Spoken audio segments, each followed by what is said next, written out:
नमस्कार फ्रेंड्स, मी डॉक्टर सुनीता गायकवाड. दिवसेंदिवस तापमान वाढत चाललंय. आपण गरमीबद्दल बोलतो, परंतु या गरमीमध्ये एक शांतपणे जीव घेणा आजार देखील आहे. तो म्हणजे उष्माघात, म्हणजेच हीट स्ट्रोक. उष्माघात म्हणजे काय? तर जेव्हा आपल्या शरीराचे तापमान हे 40 डिग्री सेल्सिअसपेक्षा जास्त वाढते ना, त्यावेळी शरीर स्वतःला थंड ठेवू शकत नाही आणि मग उष्माघात ही जीवघेणी अवस्था निर्माण होते. उष्माघाताची सुरुवातीची लक्षणे काय बरं? खूप जास्त घाम येणे, तीव्र डोकेदुखी, डोके गरगरणे, मळमळ, उलटी झाल्यासारखे वाटणे, त्वचा गरम लागणे आणि त्वचेवरती लालसर पुरळ निर्माण होणे, हृदयाचे ठोके देखील वाढतात. ही तर झाली उष्माघाताची सामान्य लक्षणे. परंतु यापुढील लक्षणे ही उष्माघाताची गंभीर लक्षणे समजली जातात. ती कोणती?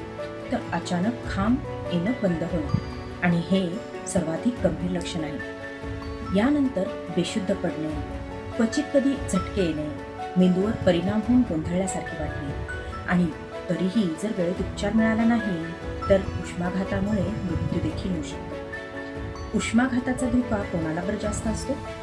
लहान मुले, वृद्ध व्यक्ती, उन्हातान्हात काम करणारे शेतकरी, शेतमजूर, बांधकाम कामगार, सेल्समन, फेरीवाले, तसेच उन्हाळी सुट्टी म्हणून सुट्टीत फिरायला जाणारे किंवा लग्नसराईमध्ये भर उन्हात बाहेर पडणारे आपण सर्वजण यांना उष्माघाताचा धोका सर्वाधिक असतो. आता उष्माघात झाला तर काय करा याकडे लक्ष द्या.